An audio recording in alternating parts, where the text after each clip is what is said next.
Beleza. Está gravando. Então, depois vai ficar disponível essa gravação para vocês aí dentro da barra de rolagem das postagens. Então, vamos lá.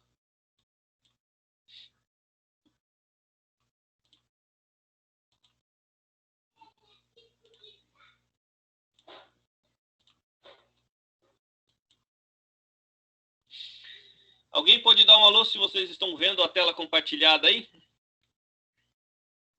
Sim.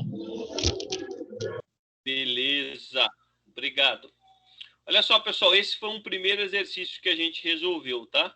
Então, ó, o preço estipulado para o ácido sulfúrico comercial se dá conforme a concentração do óleo. Então, é isso que a gente produziu na aula passada, esse óleo, né? Então, a gente vai definir ele. Quando o óleo, ou seja, o ácido sulfúrico fumegante, ou seja, alta concentração, apresenta maior concentração, ele apresenta maior potencial para se formar o H2SO4, que é o ácido sulfúrico. Desta maneira, quanto maior sua concentração, maior será o seu valor de mercado. Obviamente, eu estou levando mais princípio ativo, né? Eu estou levando mais o meu formulado para dentro desse líquido. Então, ele tem que custar um pouquinho mais, é óbvio, né? Então, uma empresa tem disponível 2 orçamentos para aquisição de ácido sulfúrico fumegante. O óleo 24% a R$ 73,50 o quilo e o óleo 37% a R$ 78,50 o quilo. Então, um é um pouquinho mais caro que o outro. Responda qual é a compra mais vantajosa economicamente e explique. Então, vocês fizeram a resolução no caderno, tiraram uma foto e me enviaram. Então, a resolução dele partia muito, né? É irmão gêmeo, similar do que a gente fez em aula, tá? Então, olha só, esse óleo a 24%, eu vou usar essa fórmula aqui. Então, a massa que eu tenho aqui em porcentagem é a mesma massa em quilos do SO3, mas 100 menos a mesma massa da porcentagem em quilos para o ácido sulfúrico. Então, o que eu vou ter na realidade quando eu compro um óleo a 24%, que a gente viu? Eu tenho 24 quilos de gás SO3 dentro desse sistema, dentro dessa solução aquosa, que ela também perfaz a diferença aqui, né? 76 quilos de H2SO4. Então, olha só, eu já tenho nesse óleo 76 quilos de H2SO4, 76 quilos de ácido sulfúrico. Agora, eu tenho 24 quilos de SO3 com potencial para se transformar em ácido sulfúrico. O que eu vou fazer aqui, pessoal? Eu vou utilizar a primeira equação que eu tenho. Na realidade, não é a primeira, é a segunda, né? Mas essa é a primeira para a resolução do exercício. Ou seja, a concentração de dióxido de enxofre com água vai produzir ácido sulfúrico. Já está balanceada essa equação. Eu vou dizer o quê? Toda vez que eu tiver 1 mol de trióxido de enxofre, eu vou ter 1 mol de água, obviamente, e 1 mol de ácido sulfúrico. Tudo bem? Então, 1 mol de trióxido de enxofre vai me dar 1 mol de H2SO4. E daí, pessoal, como que eu encontro quantos mols eu tenho aqui dentro de SO3? Tem um relógio aqui, peraí. Ah, parou. Quantos mols eu tenho aqui nesse valor aqui, ó? 24.000 gramas. Isso que eu preciso achar, porque aqui eu estou falando em mols. 1 mol para 1 mol. Eu quero saber quantos mols eu tenho de trióxido de enxofre. Se eu pegar a massa, usando a formulinha da molaridade, é a massa dividido pela massa molar. A massa que eu tenho de trióxido de enxofre dividido pela massa molar. Massa molar do trióxido de enxofre é 80 gramas. Então, 24.000 gramas dividido por 80 dá 300 mols. Então, aqui, ó, nessa brincadeira aqui eu tenho 300 mols. Se isso aqui é 1 para 1, 300 mols também vai ser 300 mols de ácido sulfúrico.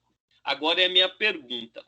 Se eu completar essa reação aqui, ó, do trióxido de enxofre com água, eu vou ter 300 mols a mais de ácido sulfúrico. Quanto que equivale 300 mols de ácido sulfúrico em massa? Essa que é a minha pergunta. Eu utilizo essa fórmula aqui, na realidade é essa mesma aqui, só que eu deixo como incógnita a massa. Então, a massa do ácido sulfúrico é o mols, o mesmo mols que estava aqui, vezes a massa dele, a massa molar. Então, é 300 mols vezes 98. 300 mols vezes 98 dá 29.400 gramas, ou 29,4 quilos. Então, é isso que eu tenho de ácido sulfúrico. Então, olha só, eu tenho a massa de 29,4 quilos mais 76 quilos. Então, olha só, vamos por aqui. Então, ó, esse trióxido de enxofre, ele se transformou em 29,4 quilos de ácido sulfúrico, mais os 76 quilos que eu já tinha lá dentro. Então, somando isso, vai dar 105,4 quilos. Até aqui a gente fez tranquilo, a gente fez umas 2 ou 3 vezes na aula passada, tá? Então, vocês tinham condições de chegar tranquilamente. Agora, olha só, se eu comprar esse cara, eu vou ter um custo de comprar esse óleo aqui. Se eu comprar 1 quilo dele, ele vai me custar R$ 73,50 o quilo. Tudo bem? Então, é isso que o exercício falou. Agora, olha só. Se eu comprar 1 quilo dele, quanto que eu estou... Isso aqui pode resolver de umas 2 ou 3 maneiras, tá? O importante seria chegar nesse resultado e entender por que chegou. Agora, se eu comprar 1 quilo desse óleo aqui, ó, a 24%, o que eu estou levando para casa? Na realidade, eu estou recebendo 1,054 quilos, não é? Porque aqui é só dividir por 100, né? Aqui seriam 100 quilos e aqui 1 quilo. Porque eu estou trabalhando com o valor dele em 1 quilo aqui. Então, eu estou levando para casa 1,054 o quilo. Qual que é o custo realmente disso aqui para mim? 69,73, tá? Isso equivale assim, ó. Se eu comprar lá 100 quilos do óleo a 24, eu estou levando 105 quilos, ou seja, 5%, quase 5,5% a mais. Se o valor era 73, na realidade, se eu comprar os mesmos 100 quilos de ácido sulfúrico, o custo desse cara vai sair R$ 69,73 o quilo. Ou seja, eu estou pegando grama por grama desse cara e ele vai sair, na realidade, grama por grama, não, quilo por quilo, e ele vai sair a R$ 69,73 o quilo. É por isso que eu brinquei com vocês que era a mesma coisa de fazer algo parecido quando a gente vai comprar em granel, né? Ou no atacado ou no varejo. Quanto que sai cada grãozinho? Quanto que sai cada ml? Quanto que sai cada massa daquilo que eu estou comprando? Então, eu pego o valor unitário, tá? Eu pego o valor unitário. Então, o valor unitário desse cara aqui, ó, de quilo de ácido sulfúrico, está saindo 69,73. Não 73,50, ó. 73,50 é para eu levar todo esse cara aqui, ó, mas eu estou levando um pouquinho a mais, tá? Então, o mesmo raciocínio eu faço para o 37. Olha lá, 37 a 37 quilos de trióxido de enxofre, 100 menos 37 vai dar 37 quilos de trióxido de enxofre, mais 63 quilos de ácido sulfúrico, daí esse é o ácido sulfúrico, já é o princípio ativo. Bolo aqui a minha equaçãozinha e vou saber o seguinte: 1 mol desse cara vai gerar 1 mol de ácido sulfúrico. Quantos mols eu tenho em 37 quilos? 37 quilos, ou seja, 37 mil gramas. Por que eu fiz 37 mil? Porque tem que ser a mesma unidade, grama por grama. A hora que eu faço a conta, a grama vai embora, fica só 1 mol. Não posso fazer quilo por grama, tá? Então, 37 mil dividido por 80 dá 462,5 mol. Então, aqui, ó, nos 37 quilos de trióxido de enxofre, eu tenho 462,5 mols. Se é uma expressão segundo a conservação de massa de Lavoisier, a mesma molaridade que eu tenho aqui vai ser produzida aqui. Então, 462,5 mols vai aparecer também aqui. 462,5 mols de ácido sulfúrico. Agora, faço o inverso. Quanto que vale isso aqui em massa?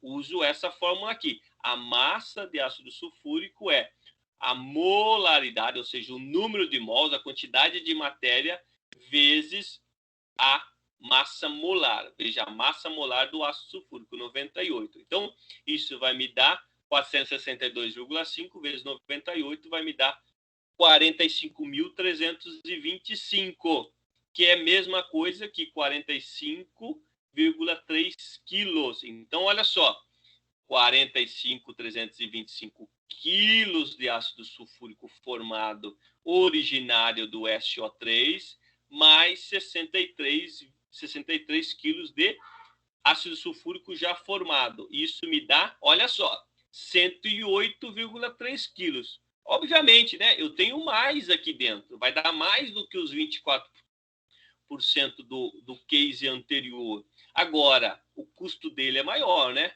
O custo dele é 78,50. O cara pode se iludir, mas eu estou levando 37%. Eu não estou levando 24%. É essa diferença que eu quero mostrar para vocês. Não quer dizer que só porque eu estou levando, se eu pegar a porcentagem de 37 por 24, vai dar quase 50%, vamos dizer. Não quer dizer que o cara vai estar levando 50% a mais de ácido aí. Não é isso. Por quê? Porque eu tenho que seguir essa memória de cálculo para chegar nesse valor. Então, olha só agora, mesma ideia do case passado. Porém, eu estou levando 108. Estou pagando 78,50, mas estou levando 108, não, desculpa, 108, mas eu estou levando 1,083 o quilo. Estou pagando 72. Como eu estou levando um pouquinho a mais, esse valor por quilo vai ser reduzido, tá? Na realidade aqui, né? Como eu estou levando um pouquinho a mais, esse 78 vai ser reduzido. Ele vai chegar a 72,47 o quilo. Então, mesma coisa. Assim, para cada 100 quilos do óleo a 37%, eu estou levando não 100 quilos, eu estou levando 108 quilos, tá? Só que eu vou pagar nesses 108 quilos R$ 78,50. Se eu normalizar esse valor para uma base de 100, não, eu só quero 100 quilos desse cara. Eu vou estar levando 100 quilos de ácido sulfúrico a um custo de R$ 72,47. Então, quem optou pela primeira opção, ó, essa aqui, ó, o de 24, cadê? Ó, respondeu certo, né? Porque o exercício, ele pedia qual é a melhor opção economicamente, ó. Responda qual a compra mais vantajosa. Então, a compra mais vantajosa é desse óleo 24. Então, tá vendo que ilude, né? Ilude a gente. 24%, isso aqui é 37%, somente quase R$ 5 de diferença, e aqui tem uma diferença grande de porcentagem, mas não é assim. Por isso que eu mostro para vocês essa dedução. Não é simples assim, tá? Então vocês podem brigar com um tipo de exercício dessa maneira, num concurso, num exame, e aí vocês vão conseguir aí aplicar essa diferença aí. Beleza, pessoal? Conseguiram captar aí a essência do exercício? É lógico que isso aí a gente vai praticando cada vez mais. Dá um okzinho aqui se vocês captaram essa informação aí. Quando a gente chega... Juliano. Oi? Eu tenho uma dúvida. Lá, o preço do óleo 37%, ele é um pouco mais caro do que o óleo 24%. Seguindo um padrão, pode-se dizer que toda vez que o óleo de maior concentração for mais caro, necessariamente vai ser mais vantajoso comprar o menos concentrado? Não, não, não. Você tem que fazer a conta. Tem que fazer a conta realmente. Porque assim, o que a gente sabe não, né? O que é convencional, né? E até vamos dizer assim, em oportunidades ou em relação a exercício, alguma coisa desse tipo, sempre você vai ter uma porcentagem, por isso que é a concentração do ácido fumegante, relacionado com o preço um pouco mais, né? Então vai sempre ser mais. Então essas condições onde eu tenho diferentes porcentagens de óleo comparado com diferentes preços, sempre vai ser proporcional. Tudo bem? Sempre vai ser proporcional. Maior concentração, maior preço. Agora, o que vocês vão ter que avaliar é qual é essa diferença. A hora que você vai normalizar por quilo de ácido sulfúrico em potencial. No nosso caso ali, você vê que a diferença é pouca. Sai de R$ 72,00 o 37% para R$ 69,00 o de 24%. Então, vai brincar muito com os valores. Por isso que eu tenho que fazer a conta, tá? Mas essa proporção, não sei se eu te respondi, essa proporção sempre vai ter. Eu posso inventar, tá? A gente pode brincar depois, pode inventar, jogar um valor mais baixo para um resultado, para um óleo de concentração mais alta, e aí segue, tá? Mas a conta eu tenho que fazer. Eu não consigo, isso que eu quero mostrar para vocês, eu não consigo dizer se é muito mais barato ou se está igual. Pelo menos quando a gente faz essas variações. Então, olha só, eu peguei de 24% para 37%. E os valores foram de 73 e 78. Então, essas proporções não batem, tá? Então, não bate. A gente tem que fazer a conta. Vocês podem até brincar. Faz só, põe um óleo, pega esse exercício, ó, põe um óleo lá a 32% e bota um valor nele. E aí você vai calcular novamente para ver se realmente aquele de 24 ainda ele configura como uma melhor opção. Mas realmente, Júnior, não é padrão, tá? Não é padrão. Você vai ter preços e preços e porcentagens aí. Mas em regra geral, né? A gente está falando que a maior concentração leva mais princípio ativo. Então, aí a gente só vai ver a intensidade desses valores, se vai aumentar muito ou vai aumentar pouco. Tá? Se eu colocasse lá um valor muito... Hoje vocês já sabem, né? Se eu colocar porque vocês resolveram o exercício. Se eu colocar um valor muito alto lá, colocar assim, por exemplo, ó, de 37, eu coloco a R$ 90. De cara você já vai ver que o de 24 ou a menor concentração do óleo é mais vantajosa. Você está levando mais ácido por quilograma pago aí. Beleza, pessoal? Ó, então... O pessoal deu ok aqui, ok. Vamos para o segundo. O segundo é mais simples. Eu acho que a maioria... Oi? Eu fiquei com uma dúvida, acho que é uma dúvida que é meio besta aí. Eu cheguei na mesma conclusão, mas eu não entendi como que você fez essa conta que diminuiu o valor do quilo. Eu estou tentando reproduzir aqui, mas eu não estou chegando em 69 e nem em 72. Será que você podia mostrar para mim, por favor? Tá, deixa eu ver se eu capto o exercício aqui, ó. Deixa eu colocar aqui, ó. Esse valor aqui, ó, de 73,50, tá vendo a tela? Tô sim. Quando eu pego esse valor de 73,50, tô com a minha calculadora aqui. Ó, quando eu pego esse valor de 73,50, a 100 quilos, por exemplo, vamos pôr 100 quilos não, vai pôr 1 quilo do óleo a 24% que eu estou comprando. Então, eu vou pagar R$ 73,50.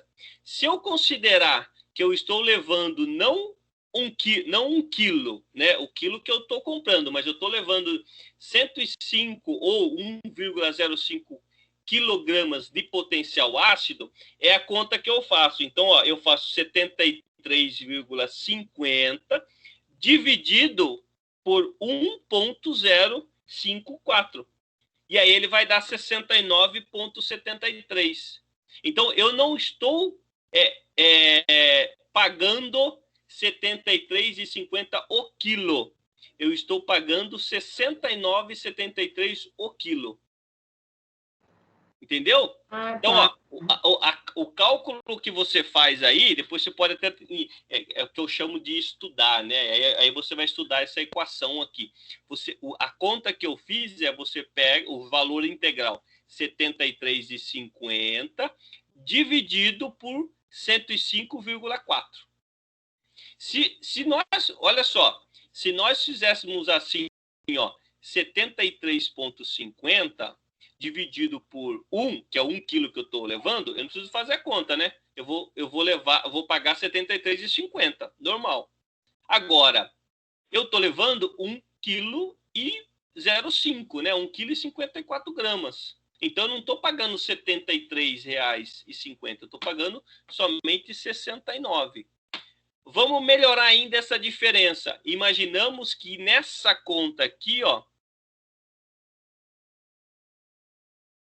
1 quilos, eu tivesse obtendo aqui, ó, 200 quilos. A proporção aqui é imensa, eu vou ter 200 quilos. Eu estou levando esse óleo 1,24, mas aqui vai me dar 200 quilos. Vai dar 100 aqui e mais 100 aqui. Então, opa, mudou a história.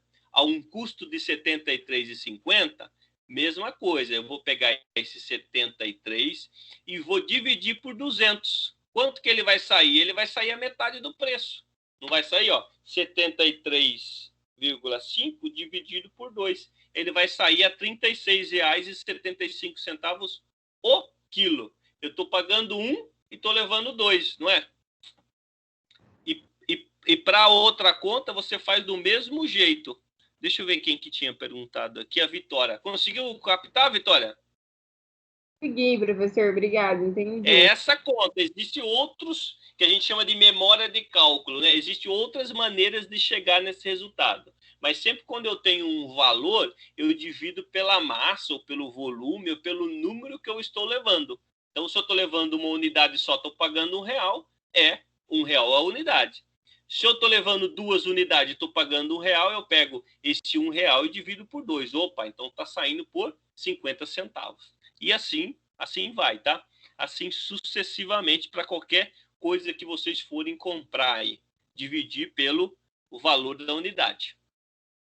Então, feito isso, vamos no segundo exercício tecnicamente mais simples, tá?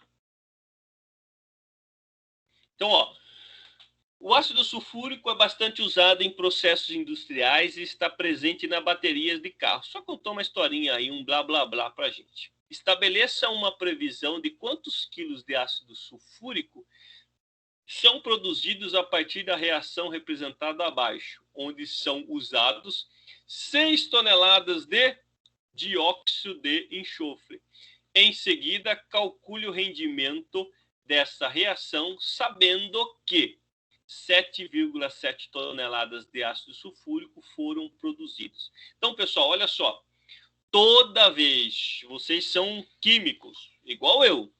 Toda vez que vocês encontrarem uma reação química, seja ela qualquer, tá? A gente já vai entender que as reações, elas existem, né? Então, ela existe, eu não preciso inventar nenhuma molécula aqui, eu vou confiar no cara que bolou a equação. Então, ela existe, mesmo que teoricamente ela vai existir, talvez na prática não.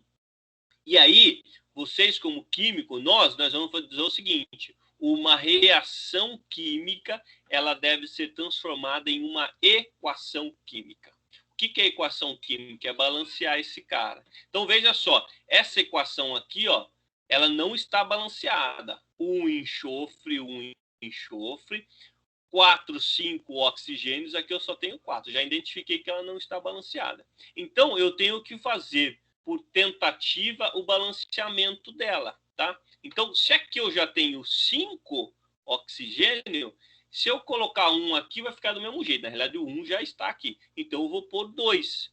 Se eu multipliquei isso aqui por 2, lei da conservação de massa, tudo que está desse lado tem que estar desse lado. Se eu tenho 2 enxofre aqui, eu já vou tacar 2 enxofre daquele lado.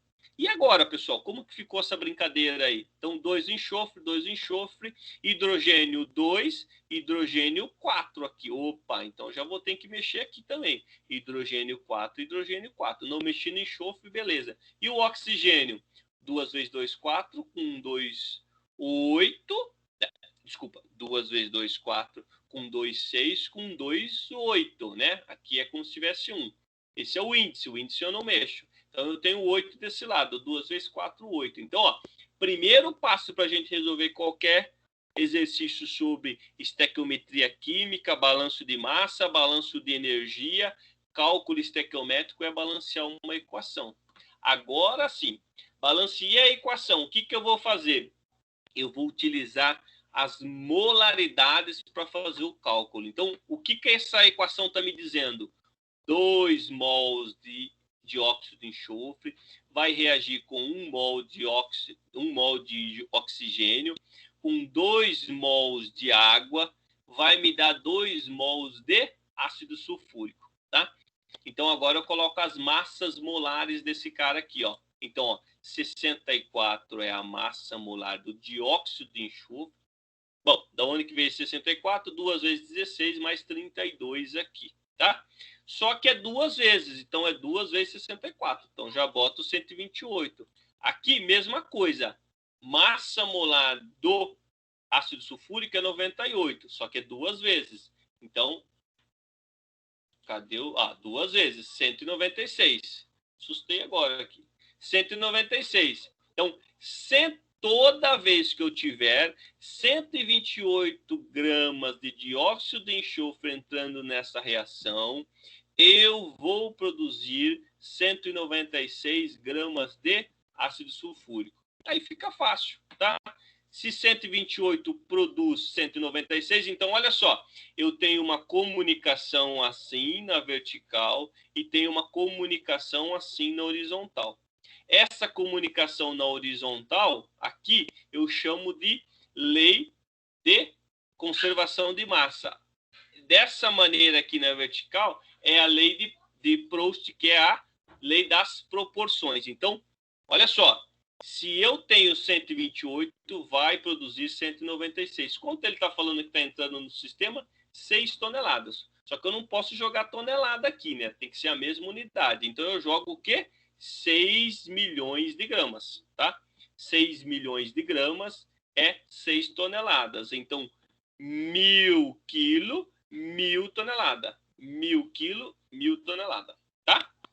Então, eu tenho 6 milhões de gramas. Aí eu faço agora a lei das proporções. 128 está para 96, 196, desculpa. Assim como 6 milhões está para quanto? Está para 9.197. Então, regrinha de 3, né? Para resolução é regrinha de 3. Para o entendimento é lei das proporções, tá? Regrinha de 3 é a matemática que manda. Então, 6 milhões vezes 196 dividido por 128. Vai dar 9.187.500 gramas. Trocando em miúdos, 9,18 toneladas. Então, era isso que eu queria que vocês respondessem na primeira parte. Então, quantas toneladas de ácido sulfúrico seriam produzidos? 9,18 toneladas. Mas essa reação aqui, ó, é a reação como o Papai do Céu mandou, estequiometricamente fabulosa, sem nenhuma perda, sem nenhum erro. Mas não acontece isso na prática. Na prática, a massa que entra aqui, às vezes, não é convertida em produto. Então, eu tenho uma perda, eu tenho formação de outros produtos. Por exemplo, se eu tenho CO2 do ar, eu formo monóxido de carbono aqui. Se esse enxofre que está entrando, ele tem um pouquinho de carbono, forma CO2 do outro lado, e ela não está sendo contabilizada aqui. Tá? Então, por isso que eu tenho uma perda. E aí, como que eu faço essa perda? Na realidade, 9,18 nunca vai chegar nesse valor sendo produzido. Isso é 100%. Eu vou chegar no valor que ele me dá aqui, ó, 7,7 toneladas. Então, eu posso usar essa fórmula aqui, ó. Essa fórmula é a seguinte, o processo real é igual à eficiência do processo vezes o processo estequiométrico, ou seja, o 100% dividido por 100. Então, olha só. A eficiência do meu processo, né, o quanto que eu quero saber agora, só troquei aqui, ó, esse aqui vai para lá e esse aqui vem para cá, né? O processo real vezes 100 dividido pelo processo estequiométrico. Então, processo real aqui, pessoal, quanto que é aqui em toneladas? 9,18 vezes 100. Opa, desculpa. O processo real aqui é 7,7, desculpa. Processo real, então, anotem aí. A eficiência do meu processo é o processo real, o procedimento real, a reação real, que é 7,7, vezes 100, que é da forma, dividido pelo meu processo estequiométrico. O processo estequiométrico é 9,18. Então, esse valor aqui, ó, vai dar 83,87. Então, olha só. A eficiência do processo de produção de ácido sulfúrico a partir diretamente do dióxido de enxofre tem uma eficiência de quase 84%. Beleza? Então, era isso. Eram esses dois resultados sobre ácido sulfúrico que vocês teriam que chegar. Deixa eu dar um pin aqui em vocês, um alô. Beleza, pessoal? Ó, vou fazer o seguinte agora, para eu poder registrar a chamada de vocês e a gente iniciar a nossa aula. A nossa aula é bem tranquila hoje, bem curtinha. Dá um presente aqui, ó. Bota presente aqui. Falou, professor, tô aqui. Presente. Estou presente aqui na aula. E para eu poder registrar vocês aqui na minha planilha. Olha lá o Matheus, a Vitória, a Daniele, o Henrique, Bianca, beleza. Quanto que a gente tem aqui na sala? Estamos com 30. Pessoal, nós temos em média 30 assistindo aula, mas a média da resolução do exercício é 20, 22. Isso foi nas 3 primeiras aulas, tá? Então vamos melhorar isso aí. Tem gente ficando sem nota aí. A não ser que vocês estão intercalando, tá? Aí um dia faz, outro dia não faz.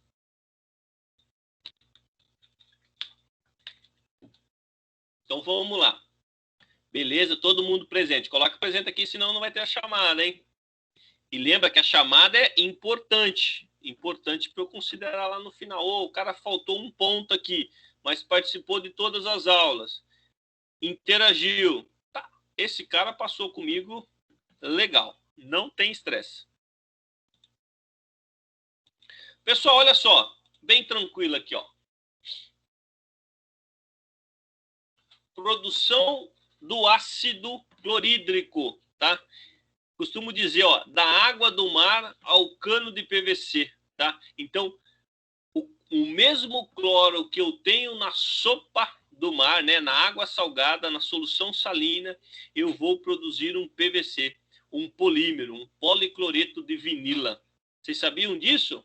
Então, é o mesmo cloro que está lá, né? O mesmo cloro. Eu vou passar ele por um processo, vou retirar esse cloro vai interagir com uma cadeia pequenininha do eteno, vai formar o cloroeteno e depois esse cloroeteno vai ser polimerizado como PVC, que é o policloreto de vinila, tá? Então é isso que a gente vai ver um pouquinho hoje. Então, ó, os tópicos da aula, propriedades do ácido clorídrico em geral, né? E como que a gente obtém esse ácido clorídrico através da síntese orgânica, através da síntese direta. Eu vou explicar isso para vocês. A partir de sais, né? A partir de um sal chamado sal de Glauber, a gente vai ver alguns problemas ambientais que o ácido clorídrico origina, principalmente um problema grave na produção que a gente já viu na aula passada, que é a liberação ou a emissão de dióxido de enxofre, tá? E alguns cálculos aqui bem tranquilos para a gente poder derivar da aula. Então, olha só, pessoal. Esse ácido clorídrico, na realidade, ele já tinha relatos que ele foi sintetizado, né? Na realidade, ele já existe, vamos dizer assim, alguma proporção na natureza, mas quimicamente ele foi sintetizado e não era nem por químicos, né? A química realmente começou a surgir por volta de 1700, com Lavoisier, a química moderna, a química que a gente conhece. Antigamente era alquimia, né? Então, muito experimento, muita mistureba de coisa, muito laboratório explodindo, muita taverna fazendo cálculos, eles não mediam muita coisa, mas a ciência avançou bem nessa época. Então, esse cara aqui, esse alquimista aqui, ó, era islâmico, né? Jamin Hill Raiman, alguma coisa assim. Ele já misturava o quê? Eles misturavam tudo, né? Já existia um protótipo, vamos dizer assim, ou algo parecido com o ácido sulfúrico, na realidade ele chamava vitriolo, o ácido sulfúrico com sal, com NaCl, o sal do mar, sal de um terreno salino. Então, essa reação entre um sal, principalmente o NaCl, junto com o ácido sulfúrico, é a base para a produção de HCl. Tá? Mas esse cara só ganhou realmente status como utilização juntamente com o ácido sulfúrico. Então, esse ácido, esse hidrogênio de cloro, aqui, o átomo de cloro junto com o átomo de hidrogênio, ele ganhou propriedades industriais muito, muito tempo depois, tá? Então, é um ácido forte, tá? Ele é considerado um ácido forte, como o ácido sulfúrico. Por quê? Porque esse cara, em meio aquoso, ele libera esse hidrogênio aqui, ó.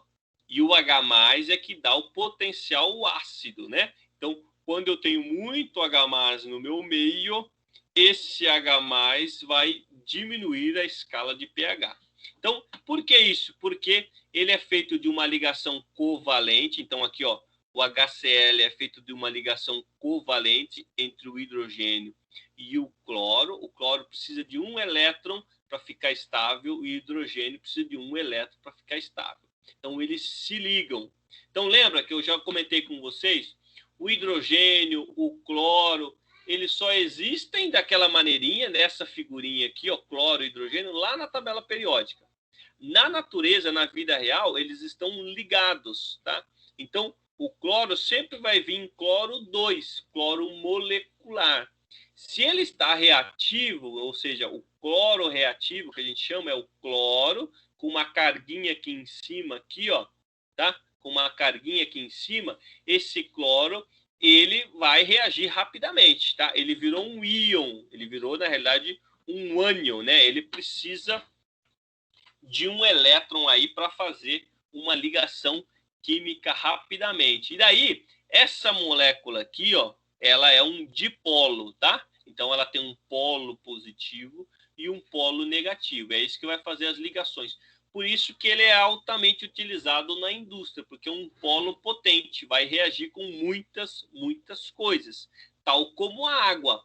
A água é um dipolo também, tá? A água forma um polo positivo e um polo negativo, por isso que ela é um solvente universal. Uma molequinha pequena dessa reage pra caramba. Ela reage, no caso do ácido sulfúrico, reage tanto que ela tem problemas orgânicos, né? Vamos dizer assim, ó. Ela ajuda aqui no meu estômago, por exemplo, eu produzo, o meu organismo produz ácido clorídrico. Esse ácido clorídrico, olha só o pH do estômago aqui, ó, de 1,5 a 2, tá? Tem alguns relatos que é 0,9, tá? E por que isso? Porque o pH ácido, ele libera essa concentração de H+ aqui dentro e promove a ação de uma enzima. Essa enzima chama pepsina. Essa enzima que vai deglutir, ela vai quebrar, ela vai hidrolisar uma série de proteínas, tá? Tanto proteínas de origem vegetal quanto proteínas de origem animal. Tudo bem? Então, quando a gente fica muito tempo sem se alimentar, a produção de ácido clorídrico que é alta. Por isso que a gente tem uma certa azia, vamos dizer assim, essa produção excessiva de ácido clorídrico, tá? Até porque quando a gente se alimenta, dá uma balanceada aqui no pH. Então, o pH não fica tão ácido assim.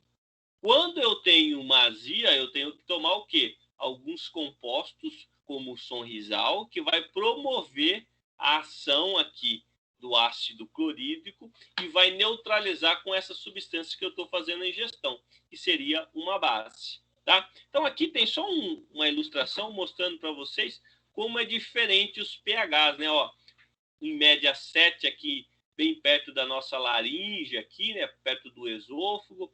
Aí aqui já bem mais ácido. Aqui já pH bem mais alcalino, né? Perto de 8. E aí eu tenho vários tipos, ó. Quase 8,5, quase 9 aqui, ó. Perto aqui do meu intestino. Então, pessoal, é extremamente regulado a produção de ácido clorídrico no meu estômago, tá? Dentro do meu estômago aqui, para produção e digestão de alimentos. Esse cara que a gente vai produzir, ele é extremamente volátil, tá? Ele, a temperatura ambiente, ele é praticamente gás. Mas olha só, mas eu não uso ele como líquido, a gente usa ele como líquido, mas é uma solução que a gente tem ela a 37%, no máximo 37%. Então eu tenho uma solução de HCl em água. Na realidade é essa molequinha aqui, ó, essa molequinha onde eu tenho um monte dela, em água. Se eu tivesse uma solução de HCl 100%, esse cara viraria gás na temperatura ambiente, ou seja, a pressão de uma atmosfera aí a 23 graus mais ou menos. Pessoal, esse cara é usado, né, em várias reações químicas, limpeza de superfícies metálicas, por exemplo, ou limpeza de qualquer superfície. Por quê? Porque ele tem um alto poder de reação. Então, limpezas de pedras, por exemplo, de fachadas de casa, eu posso utilizar uma solução diluída desse cara, que a gente chama de solução de ácido muriático. Utiliza na decapagem de aço. Então, quando o cara produz essas chapas imensas de aço, há muita oxidação ali, muita rebarba de carbono e ferro. Então, para não ficar isso, os caras utilizam ácido clorídrico para poder limpar essas peças. Então, esse é o processo industrial. Utiliza-se o ácido clorídrico para reações de cloração. Isso a gente vai ver. Na realidade, há um meio termo aí entre produzir ácido clorídrico ou utilizar o ácido clorídrico como subproduto. Geralzão, né? Neutralização de reações químicas. Isso aqui a gente já utiliza aqui no estômago. Ou se eu tenho uma solução, por exemplo, de soda ou de NaOH, mais conhecido, né, hidróxido de sódio, o hidrogênio que eu tenho aqui vai reagir equimolarmente com o OH, tá? Então eu neutralizo de 1 para 1 aí as minhas soluções. Olha só, hidrólise da proteína e carboidratos. Só para vocês terem uma ideia, como o ácido clorídrico ele tem uma série de implicações técnicas em termos de, principalmente de corrosão, mas ele é muito eficiente para a degradação de proteínas e carboidratos. Então, a indústria utiliza isso. Por exemplo, quando eu vou fazer uma hidrólise de carboidratos, como a sacarose, fazer um açúcar invertido, o que é o açúcar invertido? Eu pego a sacarose que vem da cana, né? Do caldo da cana, e produz a glicose e a frutose. A glicose e a frutose são dois monômeros. Para eu quebrar a sacarose, que é um disacarídeo, que é formado pela glicose e a frutose, eu uso uma hidrólise. E aí eu uso um ácido, o ácido clorídrico. Posso usar isso na indústria de proteínas, por exemplo, para quebrar a proteína e fornecer como ração animal. Utiliza, mas aí, pessoal, olha só, são soluções muito, muito diluídas de ácido clorídrico. Inclusive, em alta tecnologia, como na biotecnologia, utiliza o ácido clorídrico para quebrar cadeias de celulose, por exemplo, para a produção de etanol de segunda geração, tá? Então, todas essas propriedades do ácido clorídrico.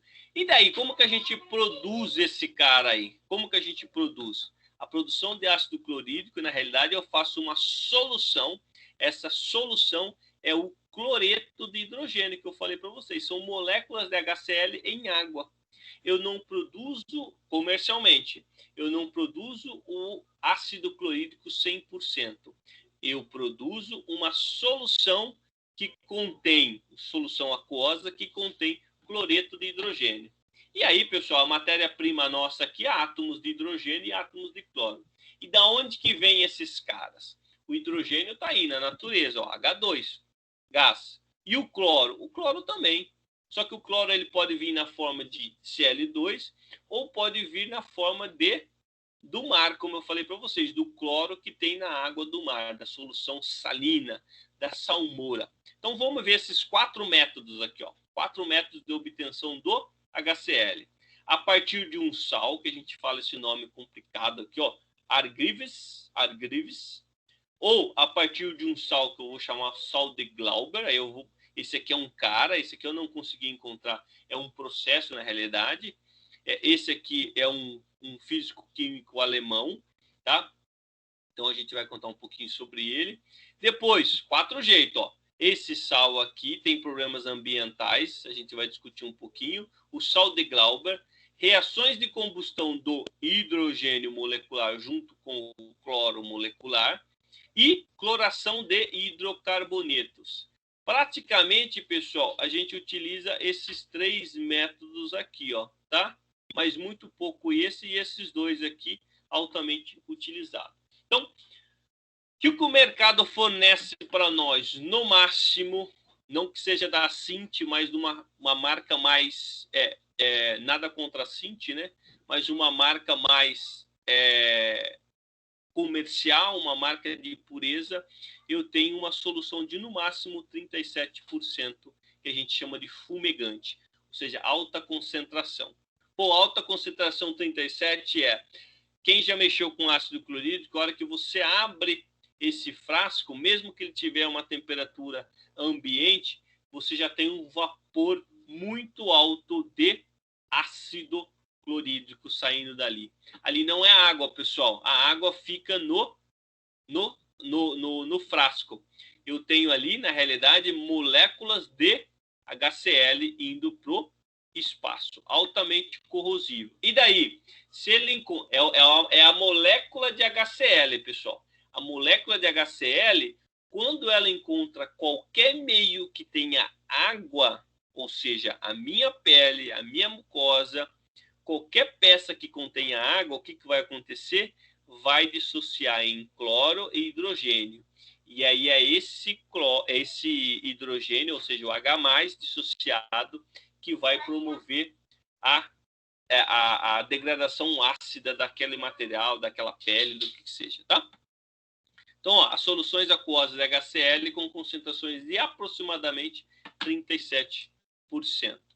Então, primeira coisa que a gente pode falar sobre o ácido clorídrico, que é interessante, é sobre o preparo de soluções. Inclusive, presta atenção aqui nesse exemplo aqui, que a gente tem um exercício depois especificamente sobre isso. Então, olha só, eu vou me deparar com uma solução de ácido clorídrico no meu laboratório e eu preciso fazer uma solução desse cara, ou seja, essa aqui é minha solução estoque, vamos adotar ele aqui a 37%, tá? E daí, o que isso quer dizer?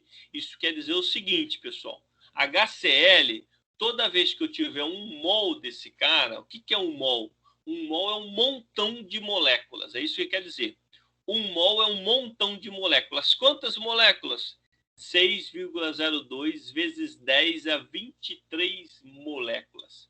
Aquela molequinha que a gente viu que tem o dipolo ali, né, a gente imaginando ela, modelando ela daquela maneira, como se fosse uma molequinha, um lado positivo, um lado negativo, hidrogênio está de um lado, cloro está do outro.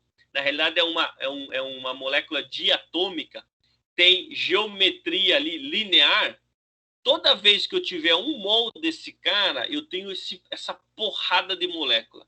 Se eu conseguisse pesar essa porrada de molécula, esse montão, eu teria 36,5 gramas.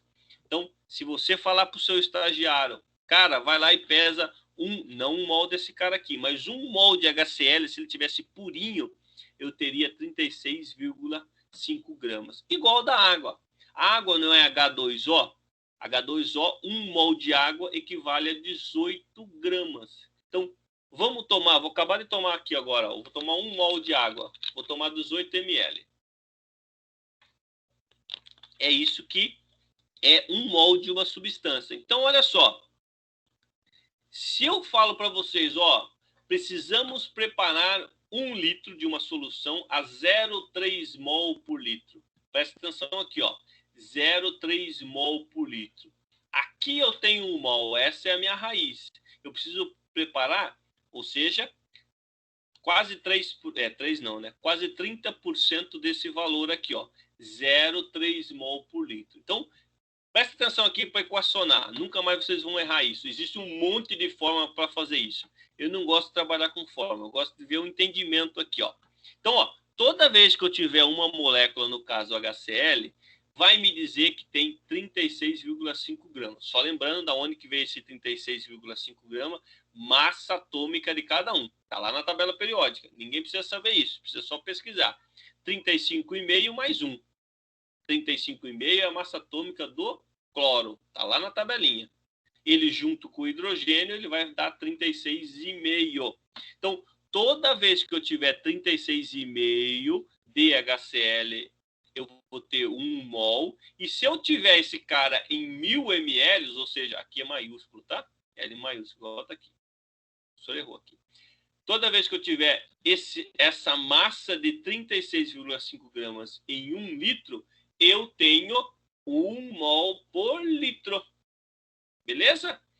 Toda vez que eu tiver a massa molar desse cara, 36,5 gramas em 1 litro, eu tenho 1 mol por litro.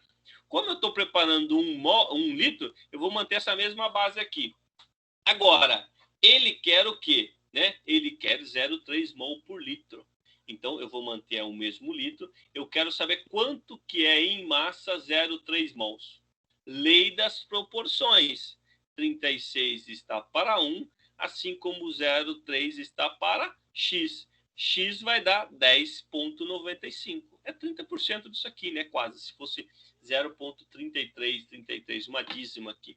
Então, ó, toda vez que eu tiver 0,3 mols, eu tenho 10,95 gramas de HCl. Então, acabou por aí? Não. Então, eu vou pesar esse cara aqui, mas o ácido clorídrico não se pesa. Eu meço o volume dele, né? Se eu tirar ele para pesar numa balança, eu vou correr o risco de perder ele, porque ele é altamente volátil, eu vou corroer algumas coisas, eu vou corroer a balança, então eu tenho que ajustar o volume dele. Então, quanto que é? Ó, se eu colocar 10,95 gramas de ácido clorídrico, só que perceba, não é dessa solução aqui. Isso aqui é quantidade de moléculas. 1 mol é a quantidade de moléculas. Então, para eu ter a 0,3 mols, eu preciso pegar 10,95 gramas de HCl. Não estou pegando ainda ele. Eu vou ver quanto que é isso em volume. Olha só, volume, densidade igual a massa sobre o volume, né? Densidade, massa sobre volume. Eu tenho a densidade, vamos adotar a densidade desse cara aqui, pessoal, a 37%, ela é 1,2, tá? Mas eu estou fazendo uma brincadeira com vocês aqui, até para mudar um pouquinho os cálculos, a gente vai adotar 1,1, tudo bem? Então, adota-se 1,1. Mas a densidade dele normal, que vocês vão encontrar aqui nas referências, ou aqui virando o frasco aqui, é 1,2, tá? A maioria. E a densidade muda. Se eu tenho uma solução a 25%, a densidade vai ser 1,12, por exemplo, 1,08. Então, a densidade muda conforme a concentração. Mas a 37%, se você for comprar ele comercial, é 1,2, 1,19, 1,2, não é 1,10. Então, se eu vou fazer aqui a densidade, eu vou achar o volume. Então, a massa eu tenho, a densidade eu tenho. Então, eu vou achar aqui, pessoal, que eu preciso pegar em volume 9,95 ml. Então, toda vez que eu pegar 9,95 ml, eu vou ter 10,95 em massa, porque ele é um pouquinho mais pesado. Show de bola. Se eu pegar essa massa, eu tenho 0,3%. 0,3 mol por litro. Se eu jogar essa massa em 1 litro, eu tenho essa concentração aqui, ó. Agora, presta atenção onde muita gente erra. Eu estou trabalhando com um estoque que não é 100%. Esse estoque é 37%. Então, a massa que eu vou ter que pegar, ou o volume, é maior do que isso, tá? É proporcional aos 37%. Então, olha só, 9,95 ml está em 37%. Eu preciso pegar esse cálculo que está aqui, a quantidade de matéria, não é 0,3 mol da solução estoque. Então, olha só, 0,95 está para 37, assim como 100% está para X. Então, quanto que eu tenho que pegar de HCl? Ou, o professor colocou um L maiúsculo aqui, L minúsculo aqui. Vou ter que pegar 26,89 ml do estoque.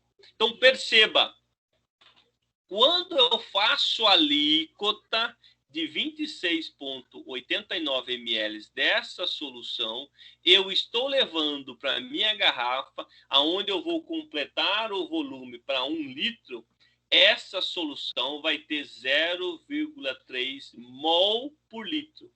Porque mol, ele está dizendo quantidade de matéria. Agora, sem entrar muito detalhe, quando eu falo concentração da solução, eu poderia usar aqui, ó, 0,3 gramas por litro da solução estoque. Então, é 0,3 gramas desse cara que está aqui, por litro. Não tem nada a ver com essa conta aqui. Tudo bem? Conseguiram captar isso aí? Deixa eu ver aqui se vocês têm alguma dúvida. E se vocês já fizeram bastante cálculo dessa maneira. Por que eu mostrei isso, pessoal? Porque o HCl, como a gente está aprendendo sobre o HCl, ele tem essa peculiaridade, tá? Eu erro feio nisso aí. Eu erro feio. Quando a gente vai fazer do ácido sulfúrico, por que eu não trabalhei com o ácido sulfúrico? Porque geralmente o ácido sulfúrico, ele vem a 98%. Então, eu posso fazer, aquela última etapa, eu só vou fazer o mol por litro realmente convertendo a massa. Eu não preciso fazer essa última etapa de dizer, eu estou pegando a quantidade de matéria que está em 37%. Agora, ele não está a 100%. Eu preciso fazer essa correção. Então, perceba, se vocês pegarem os 9,95 ml, vocês vão pegar muito, muito abaixo de 0,3%, 0,3 mol por litro. Conseguiram entender isso aí? Isso é bacana, viu? Isso diferencia os estudantes de química, tá? Isso diferencia. Quando você vai nas oportunidades que vocês têm durante a carreira de vocês, e vocês vão e mostram, para quem for para o gestor, eu não posso pegar isso porque tem essa correção, eu tenho que fazer essa correção aqui ainda, porque o valor que eu tenho aqui é 0,3 mol por litro. Então, é 0,3 mol por litro de HCl. É isso que eu vou pegar dentro dessa garrafa. E essa garrafa tem 37% só de HCl. Então, o restante é água. Era a mesma coisa que eu mandasse para vocês, tem 10% aqui de HCl, e vocês fizessem a conta, vocês iriam ter uma solução altamente diluída lá. Beleza? Presta atenção que depois tem um exercício muito irmão gêmeo desse lá para a gente resolver, tá? Vamos seguir aqui que o grosso já foi, né? A parte do exercício, principalmente que eu queria que vocês entendessem, já está aí. Agora entra o processo, né? Então, o primeiro processo do ácido clorídrico é esse aqui, Hargreaves, né? Hargreaves. Ele tem problemas ambientais. Por quê? Porque lembra que eu falei para vocês que eu posso utilizar um sal, no caso o ácido, o cloreto de sódio. Aonde que tem o cloreto de sódio? Pô, tá aí o marzão aí, 70% da nossa superfície é esse cara aqui, né? E bastante. Então eu posso pegar esse cara aqui, ó, meio aquoso, que a gente chama ele de salmoura. Se eu aplicar dióxido de enxofre mais O2 e mais água, eu tenho sulfato de sódio e o HCl. Agora, perceba isso aqui, pessoal. Tira um print desse cara aqui, ó. Isso aqui não é a formação de ácido sulfúrico? Então, na realidade, o que eu estou trabalhando aqui? Esse era um dos primeiros métodos. Na realidade, não tinha ácido sulfúrico ainda em quantidade. O cara jogava o dióxido de enxofre. Da onde que o dióxido de enxofre? Pegava lá aquelas torrilhas, aqueles torrões de enxofre e botava para combustão. Esse cara, na forma de gás, ele produzia, junto com água e oxigênio, um ácido sulfúrico. O ácido sulfúrico, na reação com o cloreto de sódio, produz esse sulfato de sódio e HCl. Então, olha aqui a fonte de HCl. Mas, como a gente já conversou, esse cara aqui tem um escape danado. Esse cara tinha grandes problemas ambientais. Chuva ácida, corrosão de materiais. Eu estou corroindo alguma coisa para produzir um ácido. Então, esse cara aqui é o primeiro método. Esse método aqui não foi para frente, por causa de todos esses problemas ambientais. É diferente de eu ter o ácido sulfúrico. O ácido sulfúrico, ele está líquido, ele está imobilizado. Ele não está escapando para o ar, causando uma série de problemas. Aí, entra um outro método, o método da produção do sal do Glauber. O que é o sal de Glauber? É o sulfato de sódio. Na realidade, é esse cara aqui, ó, sulfato de sódio. Esse cara aqui, pessoal, esse Glauber aqui, ó, Glauber, é um alemão, né, ó, 1600 e pouco, 1670. Ele já fazia digestão de madeiras, né? Esse cara aqui, ó, esse sulfato de sódio, hoje ele é muito utilizado para fazer a decomposição de matéria orgânica, principalmente de resíduo lignocelulósico. O sulfato de sódio, esse cara aqui, que é utilizado na indústria de papel e celulose para liberar, né, a lignina e outras coisas mais, e deixar somente a fibra de celulose para poder fazer o papel. Esse é o processo que eles chamam de processo Kraft. Kraft vem do alemão, Kraft, igual o papel. Aquele papel que a gente compra, o papelão, né, o mais escuro, é o papel Kraft, né? Esse papel Kraft, ele vem de reação forte, quer dizer, reação forte em alemão, algo forte. Por quê? Porque quando o cara produzia o sulfato de sódio e botava isso numa panela com madeira, com resíduo lignocelulose, ele praticamente dissolvia aquilo ali.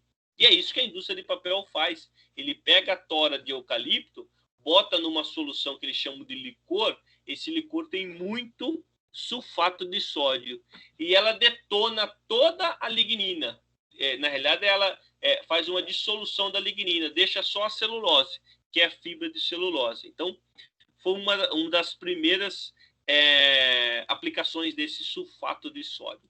Só que, olha só, se eu pegar aqui, ó, o mesmo NaCl, pegar o ácido sulfúrico, por que isso aqui foi para frente? Porque eu não estou trabalhando com gás. Alguém já produziu o ácido sulfúrico para mim. Olha a intercalação de dois processos. Primeiro eu produzo o ácido sulfúrico, e o ácido sulfúrico eu posso utilizar ele numa reação com NaCl. NaCl eu produzo o gás, produzo o ácido clorídrico. Só que aqui eu tenho duas reações aqui, tá? Ó, duas reações. Na realidade, essa primeira reação, o NaCl junto com o ácido sulfúrico vai produzir esse cara aqui, que é o bisulfato de sódio. Ele ocorre em pouco tempo, mais HCl. Só que esse cara aqui, ó, ele já reage novamente com excesso de cloreto de sódio. Então, esse cara aqui existe em pouco tempo na reação, porque ele já vai reagir novamente com NaCl e vai produzir de novo esse cara aqui, ó, o sulfato de sódio e mais HCl. Eu vou mostrar essa reação já global para vocês aqui. Isso acontece nesse tipo de forno aqui, ó. Fluxograma do processo de síntese de HCl a partir do sal de Glauber. O que é o sal de Glauber? Esse cara aqui, ó, o sulfato de sódio. Então, se alguém falar para vocês, sal de Glauber é o sulfato de sódio, porque foi esse cara que descobriu. Então, ó, eu entro nesse forno aqui, esse forno é como se fosse o nosso reator, ele chama Mannheim, acho que é a origem alemão também, né? Mannheim, ele utiliza mais ou menos 500 graus, tá? Então eu posso entrar aqui, olha só, isso aqui é cabalístico, né? 500 graus, cloreto de sódio e ácido sulfúrico entra aqui dentro, e aí eu tenho a liberação de alguns vapores, principalmente na casa do sulfato de sódio, e eles vão sendo recuperados aqui para obtenção do HCl gasoso. Pessoal, o HCl ele é gasoso. Eu vou borbulhar ele, igual a nossa absorção lá do ácido sulfúrico, com água, eu vou borbulhar esse cara dentro de uma solução aquosa, tá? Então, dentro de água. Então, o que eu tenho dentro do frasco no laboratório é uma solução de água e HCl gasoso. Essa molequinha aqui, ó. Essa molequinha aqui na forma de gás. Então, olha só essa reação aqui, ó. Na realidade, a reação que acontece lá dentro são essas duas. Essa é endotérmica, que a gente viu ali. O que é endotérmica?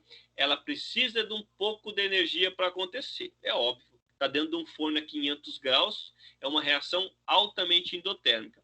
Se isso ficasse em cima da bancada a 100 graus, vai acontecer? Não vai acontecer. Por isso que os alquimistas ferviam muitas das coisas. Pegava o filtríolo, que é o ácido sulfúrico, botava sal de cozinha ali dentro e no fogo, aquecendo. Produzia uma maçaroca lá, que na realidade surgiu o HCl. Então, essas duas reações, essa primeira é endotérmica e essa é exotérmica. Exotérmica, o que é? Libera energia. Endo, entra energia, exo, sai energia. Se a gente for balancear essa equação aqui, ó, as duas estão balanceadas. Toda vez que eu encontrar uma equação, eu vou balancear ela. Um sódio, um enxofre, 4 oxigênios, 2 hidrogênios, e um cloro. Está balanceado? Essa aqui também está balanceada. Como que eu faço a equação global desses caras? Perfilo uma em cima da outra. O que tiver repetido de um lado, eu cancelo. E o que tiver do outro, eu cancelo. Por quê? Porque não tem como produzir e ser consumido ao mesmo tempo. Isso acontece dentro do reator, mas na reação teórica, não. Então, vamos lá. Esse cara está aparecendo aqui na direita, esse na esquerda e esse cara está aparecendo na direita. O que tem mais alguma coisa repetindo? Não, ó. Esse HCl está aqui, esse HCl está aqui. Então, eu não posso cancelar ele, a não ser que tivessem lados opostos. Aí, começa a copiar o que não foi repetido. NaCl está aqui, e daí, duas vezes, porque ele apareceu uma aqui, apareceu outra aqui. Então, 2NaCl mais ácido sulfúrico. Pulei do outro lado, vou copiar. O sódio, sulfato de sódio, está aqui, Na2SO4, mais o quê? Duas vezes o HCl, que está aqui, ó. Então, ó, essa é a reação global, a reação como a gente estuda dentro da produção de NaCl, produzindo HCl. Perceba, eu preciso de 2 NaCl, de 2 moléculas de NaCl, para produzir 2 moléculas de HCl, tá? E aí, preciso de uma molécula de ácido sulfúrico. Aqui tem uma série de brincadeiras para a gente fazer, né? Se eu entrar com 1 tonelada de NaCl, quanto que eu produzo de HCl? Dá para fazer tranquilamente. Agora vocês já sabem fazer isso. Olha o outro processo, ó. Então, é o terceiro processo. A gente só tem 4. Então, um é daquele o processo Ar-Graves, que ele produz muito dióxido de enxofre, ele foi praticamente abolido. O segundo, eu utilizo sal de Glauber naquela reação. E o terceiro, eu produzo a combustão do cloro e mais o hidrogênio. Esse é o processo mais utilizado, é o processo mais moderno, tá? Então, presta atenção aqui. O que eu preciso aqui? preciso de uma salmoura. O que é salmoura? Água do mar, tá? Só que a água do mar, ela não tem só NaCl, ela tem outros sais, como o quê? Como cálcio, magnésio, alumínio, fósforo, só que em baixíssimas concentrações. Eu preciso ter uma salmoura altamente purificada. Quanto mais eu purificar e deixar somente NaCl, eu tenho um melhor rendimento. Só para vocês terem uma ideia, esse sal que a gente tem aí na cozinha, ele tem algumas frações de iodo, ele tem alguns traços de iodo. Isso é adicionado no sal, é um produto. Então, se eu fosse fazer uma combustão desses caras aí, ou seja, a utilização dessa salmoura para produzir cloro e hidrogênio, eu teria que dar uma purificada nele. Então, eu utilizo alguns reagentes aqui, ó, para purificar. Esses reagentes são carbonatos e hidróxido de sódio. Esses caras aqui, entre outros, né? Esses caras aqui vão tipo coagular esse cálcio, esse magnésio, esse fósforo e vão purificar. Do outro lado eu vou ter aqui essa água do mar, eu vou ter praticamente ela como sódio e cloro.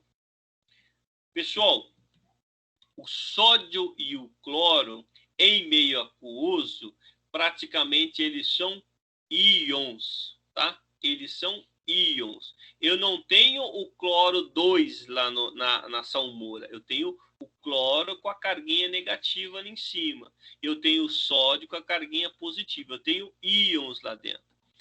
Quando eu mando esse íons, essa solução iônica, por isso que a gente chama solução iônica, para dentro de uma célula eletrolítica, o que é essa eletrolítica?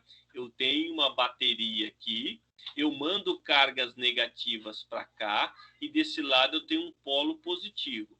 O polo negativo eu chamo de cátodo e o polo positivo eu chamo de ânodo. O que acontece aqui? Ó? Eu não tenho solução de íons, eu não tenho cloro e sódio. O cloro, como esse lado é positivo, o cloro ele tem tendência a ser atraído para cá, porque ele é negativo. Ele é atraído pelo polo positivo.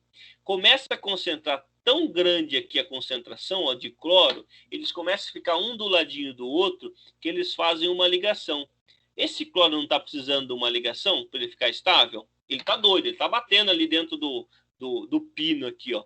Ele encosta com o outro, ele forma o cloro 2. Esse cloro 2 é um gás e ele sobe, ele é capturado. Aqui é a mesma coisa. Eu não tenho o cloro, eu não tenho o sódio, só que o sódio ele não vem para cá. Esse sódio ele não vem para cá. Por quê? Porque dentro dessa solução eu também tenho hidrogênio. E o hidrogênio rouba o lugar do cara aqui, ó. Ele rouba o lugar do cara. Esse hidrogênio, ele vem aqui, novamente, o hidrogênio, um do ladinho do outro, forma H2. Então, essa eletrólise de uma solução salina, ela produz cloro e hidrogênio. Não é o sódio. O sódio vai ficar sendo decomposto aqui, ó. O sódio, ele forma uma maçaroca daí. Ele forma uma maçaroca. Então, eu tenho de um lado o cloro 2 e do outro lado o hidrogênio.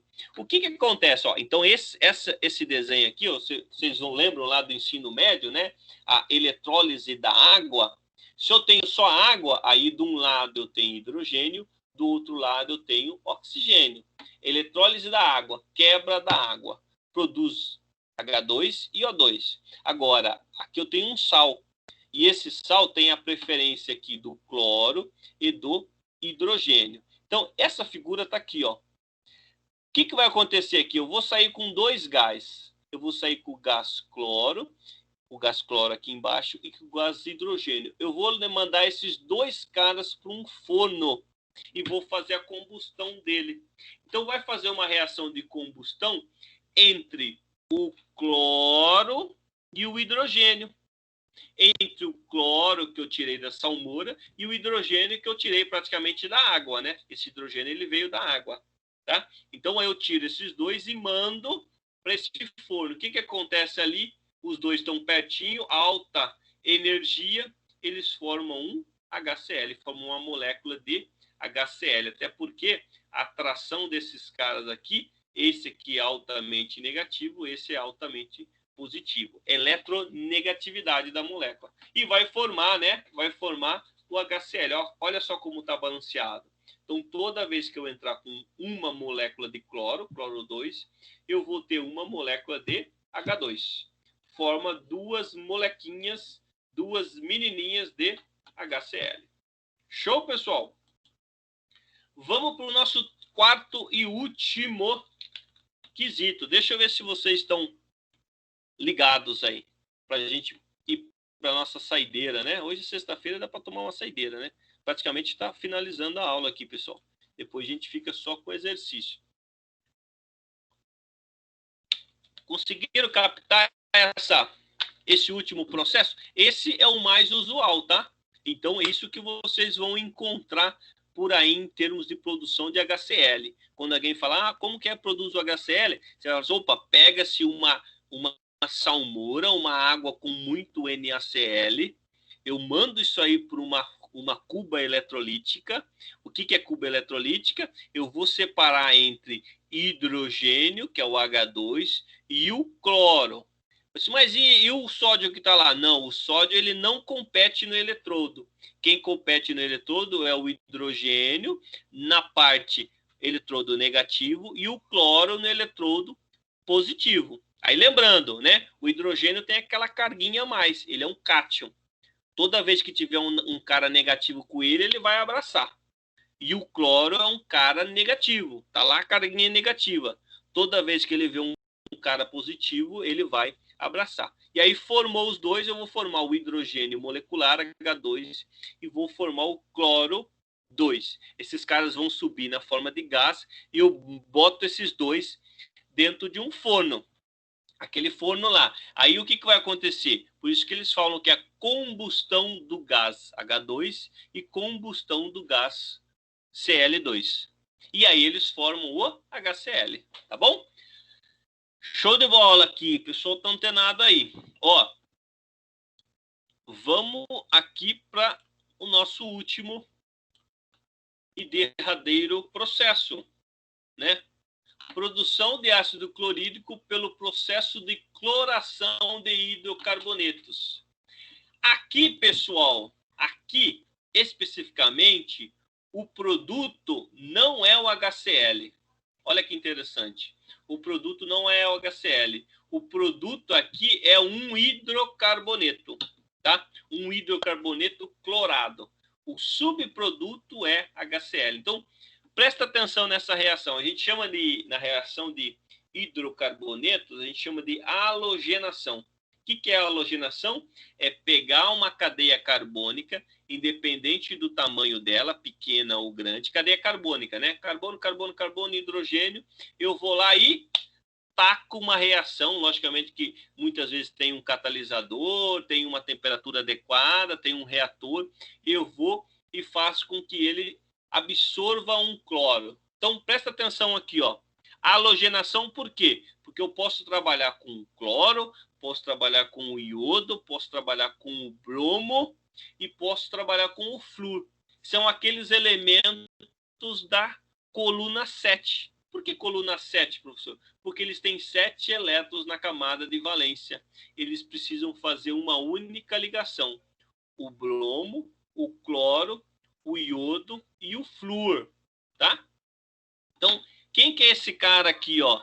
Esse cara aqui é o metano, CH3 e mais uma ligação de hidrogênio. Então, esse cara aqui é o CH4. Se eu pegar o gás metano, mete um carbono só. Se eu pegar o metano juntamente com o gás cloro, olha só, gás cloro, Cl2. Gás cloro, um cloro aqui vai roubar o lugar, é por isso que chama substituição. Vai fazer uma substituição. O hidrogênio machucou, entra o cloro no lugar dele. Substitui. O hidrogênio ficou contundido, entra o hidrogênio. O que vai acontecer aqui? Esse metano que está aqui, ó, não vai ser mais metano, ele vai chamar clorometano.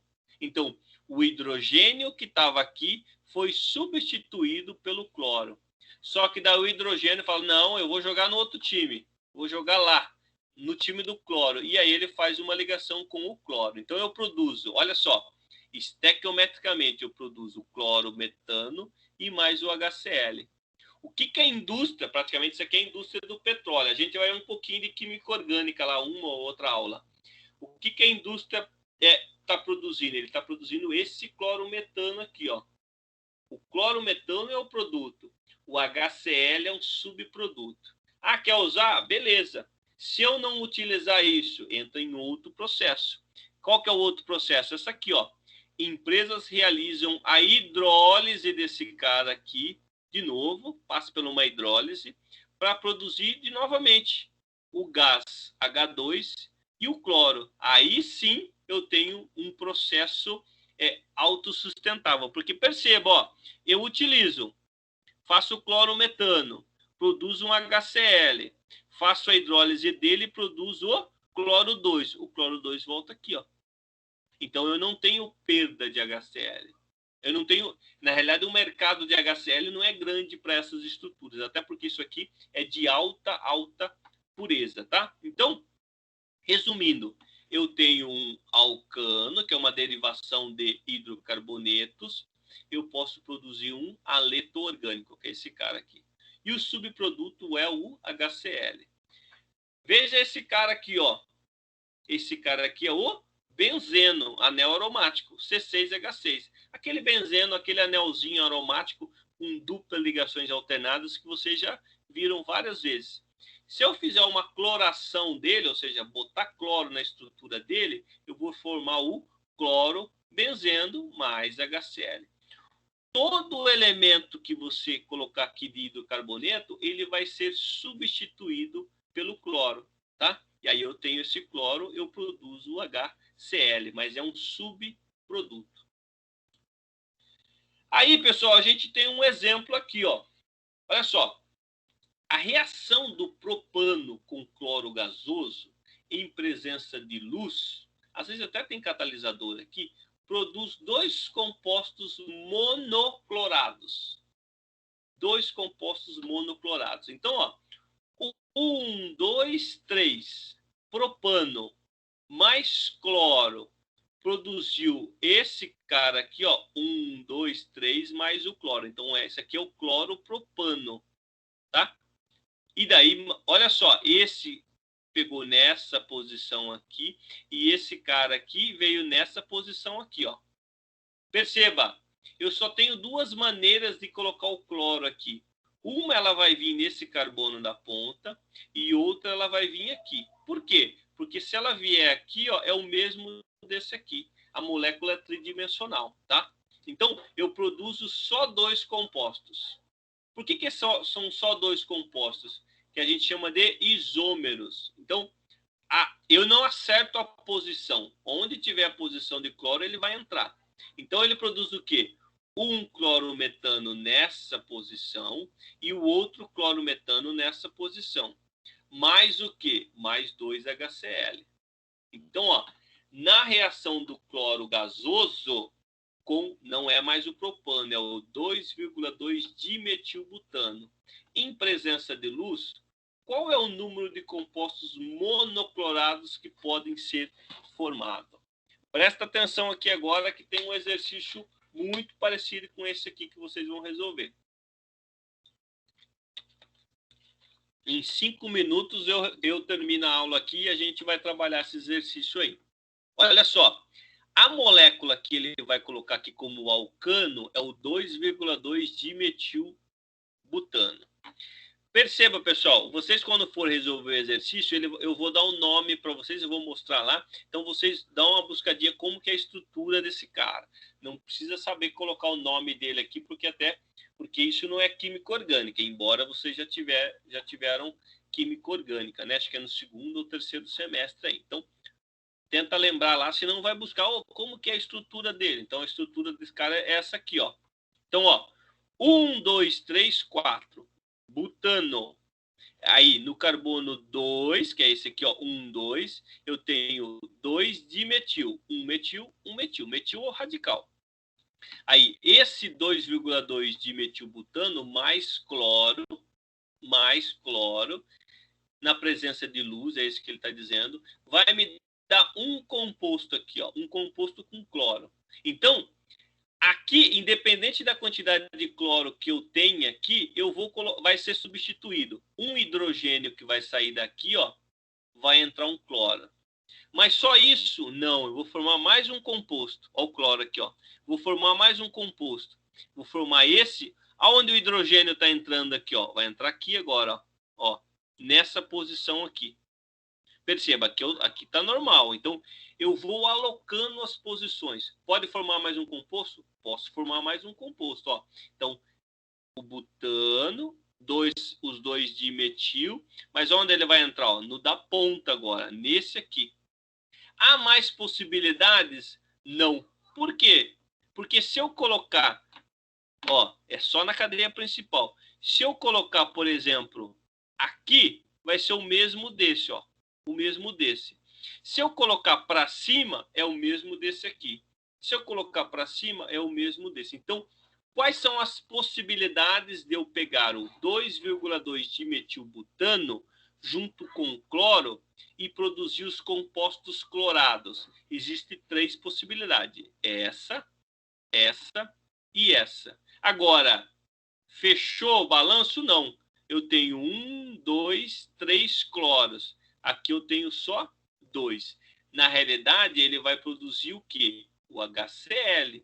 3 moléculas de HCl. Lembra, ó, o hidrogênio saiu daqui e foi para um HCl.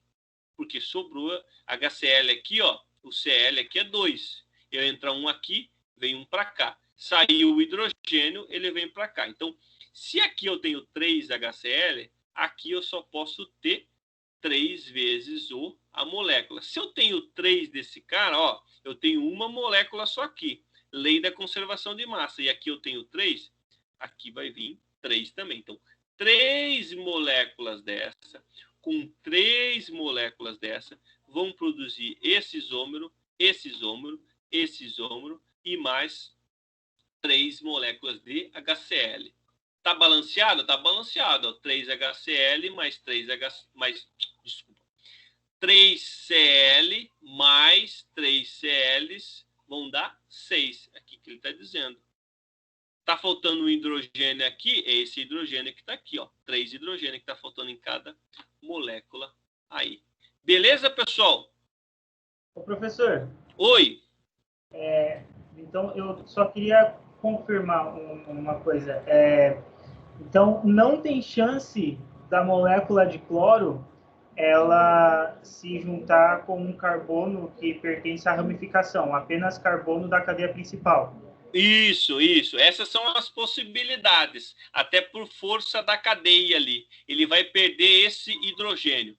Agora sim, Matheus, eu não sei se quando você satura de cloro, por exemplo, você coloca porque tem que ter uma equimolaridade. Se você satura muito de cloro, pode ser que comece a roubar os hidrogênios dessas ramificações, tá? Mas eu nunca vi, tá? Eu não sei se na prática isso funciona, até porque a reação vai funcionar porque existe uma força ali de perder esses hidrogênios. Só que depois que você completar toda a cadeia, colocar todos os hidrogênios, por exemplo, você começa a atingir as ramificações. Só para você ter uma ideia do que eu estou falando, por exemplo, se a gente pegar o benzeno, ali eu coloquei como clorobenzeno, mas eu tenho uma molécula que chama hexaclorobenzeno. O que é isso? Todos os hidrogênios do anel aromático, né, esse que fica exposto, que ele só tem um, eles foram substituídos pelo cloro, entendeu? Então eu saturei ele. Talvez você possa saturar essa cadeia também, mas aí teria que ser uma coisa mais específica, né? Botar muito cloro lá dentro e com uma condição que aconteça isso. Aí todos os hidrogênios são substituídos pelo cloro. Entendi. Beleza? Beleza, pessoal. Valeu, Matheus. Olha só, eu acho que a gente chegou ao final. Ah, não, tenho mais um aqui. Mais um agora, chegou no final daí. tenho mais um exercício para mostrar para vocês, que é aqui já foi. Ó, aqui, esse aqui. Olha só, ao misturar o composto 2-metilbutano e o cloro na forma de gás, né, com radiação UV e radiação UV, né, que é ultravioleta, a formação de HCl e uma mistura de compostos de fórmula molecular C5H11 e o cloro, né? Então, compostos clorados aqui. Se eu tiver 220 quilos desse cara aqui, qual é o volume de ácido clorídrico que eu produzo? Então, acompanha aqui comigo. Então, eu tenho uma reação igualzinha a gente fez aqui no slide passado, só que agora eu vou botar ele em número. Eu quero saber, eu não estou produzindo um ácido clorídrico? Eu estou produzindo. Estequiometricamente, eu estou produzindo. Se eu sei quanto está entrando de reagente, eu posso predizer, eu posso imaginar, eu posso calcular quanto que eu produzo de HCl. Vamos ver isso aqui, ó. Então, olha só. Desculpa. Esse aqui é o meu 2-metilbutano. Então, 1, 2, 3, 4. No radical 2, eu estou contando de trás para frente, da direita para a esquerda aqui, né? No radical, na posição 2, eu tenho 1 metil. Então, é esse cara aqui. Mais quem? Mais cloro. Gás cloro, Cl2. Vai produzir quem? Vai produzir um desses caras aqui, ó. Um desses caras. Quem que é esses caras? É o C5H11Cl. Então, tá aqui. Qualquer posição aqui, ó. Então, poderia vir aqui, poderia vir aqui, poderia vir aqui. Se eu venho aqui, é o mesmo desse. Então, não funciona, tá? Então, eu vou colocar nessa posição e nessa posição. Perceberam? É a mesma... Não, desculpa, não é a mesma posição. Aquela vai ficar também, até porque esse cara aqui não está no meio, não é isotômico aqui, tá? Então, olha só. E aí eu vou produzir HCl, mas isso pouco vai influenciar aqui. Eu vou produzir o HCl, tá? Então, eu vou produzir essa molécula aqui e o HCl, é isso que ele está dizendo. Então, vamos resumir esse cara aqui. Então, esse cara aqui é um C5H12 mais cloro, vai produzir aqui, né? Então, ó, C5H12, é essa molécula aqui, esse 2-metilbutano. Fórmula molecular do 2-metilbutano é esse cara aqui. Mais o cloro, mais gás cloro, vai produzir esse cara, C5H11 cloro, esse cara que está aqui, ó, mais HCl. Então, é isso que eu vou pedir no exercício para vocês. Presta atenção aqui, vocês constroem isso, transformam em miúdo, transformam numa reação química. Balancei isso aqui, está balanceado? 5 carbono, 12 hidrogênio, 11 com mais 1, 12. 2 cloro, 2 cloro. Está balanceado. Aí ele está dizendo o seguinte, se eu entrar com 220 quilos de metilbutano, quanto que eu produzo de HCl? Simples assim. Então, vamos ver? Primeiro, eu vou fazer a estequiometria que o papai do céu mandou. Da onde que eu tirei esse 72? Massa atômica de cada um aqui. Então, essa reação vai ser 1 mol para 1 mol, para 1 mol, para 1 mol. Então, é 72 gramas desse cara aqui, do 2-metilbutano, mais 71 gramas de gás cloro, porque 71? 35,5 vezes 2, tá? Daí, vai gerar 106,5 gramas desse cara que está aqui, desse, vamos dizer que seja 1 cloro-metilbutano, o nome desse cara aqui, 106 gramas mais 36,5. Então, olha só, balance, identificou a reação, transformou ela em uma equação, jogou as massas molares desses caras. Conversou na horizontal, começa a conversar na vertical.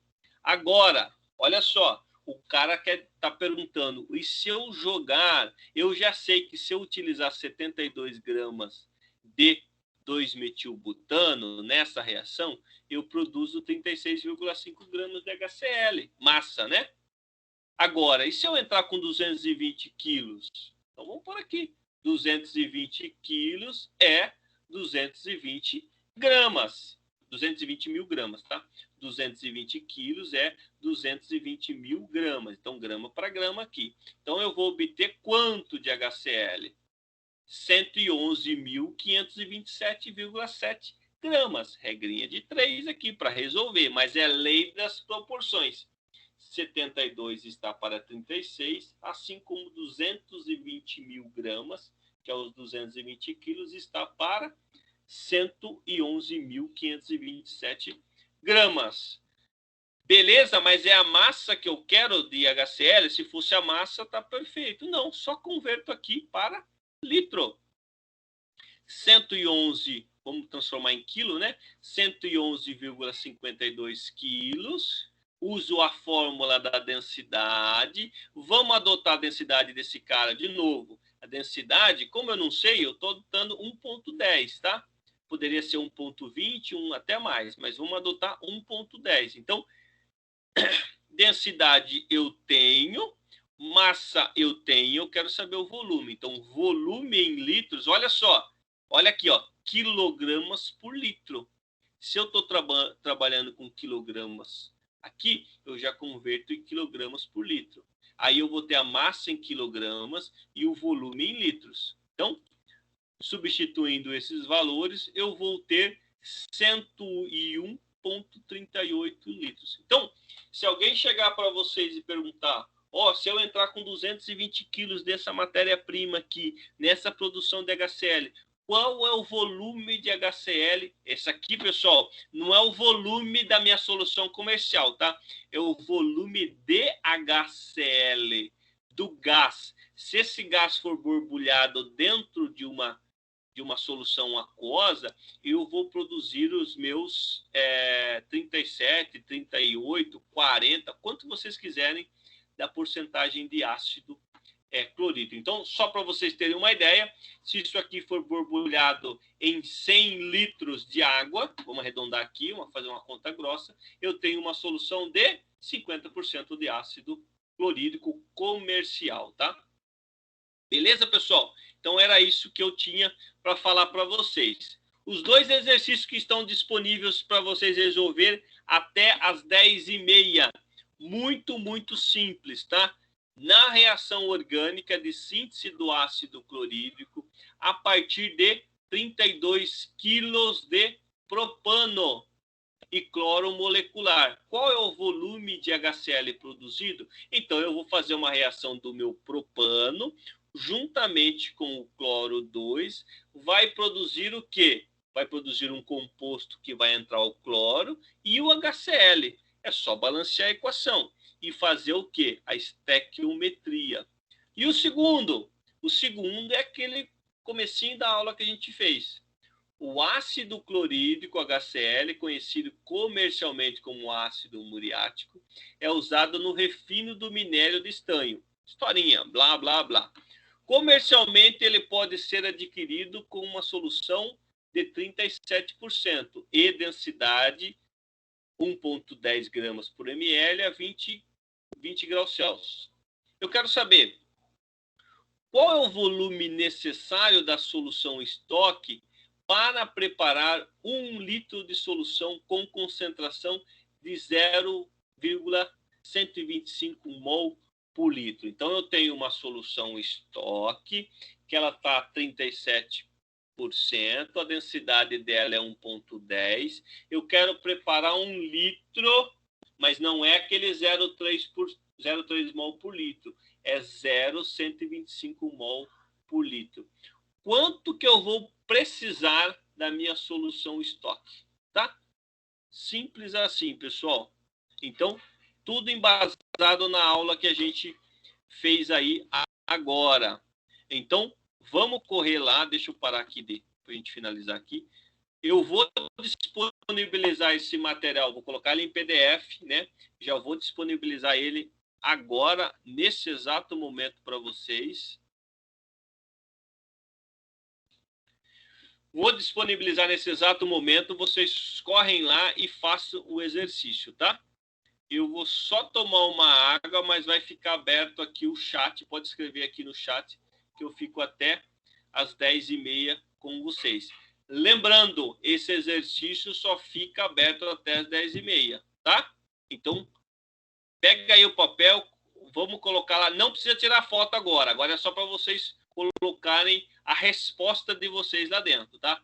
Se quiserem colocar a memória de cálculo, coloque. Quanto mais informações vocês colocarem lá, é melhor, tá? Então, manda bala lá, faz no caderno e depois repassa para a plataforma. Beleza, pessoal? Dá um ok aqui se vocês captaram a informação e aí a gente vai para essa parte prática aí. Praticar o que a gente fez agora. Beleza, beleza, beleza, Vanessa, Vitório, Júnior, Wilson, Natália, Alana, o Anderson, Adão, show de bola, pessoal. E é assim que a gente vai conduzir as nossas aulas, tá? Dia pode ter mais tempo para resolução, dias menos tempo para resolução, para a gente fazer vocês também praticarem os exercícios aí, tá? Show! Então, deixa eu disparar lá o PDF para vocês e qualquer coisa é só chamar no chat aqui. Valeu, pessoal. Obrigado, viu? Um abraço. Tenham um bom final de semana aí.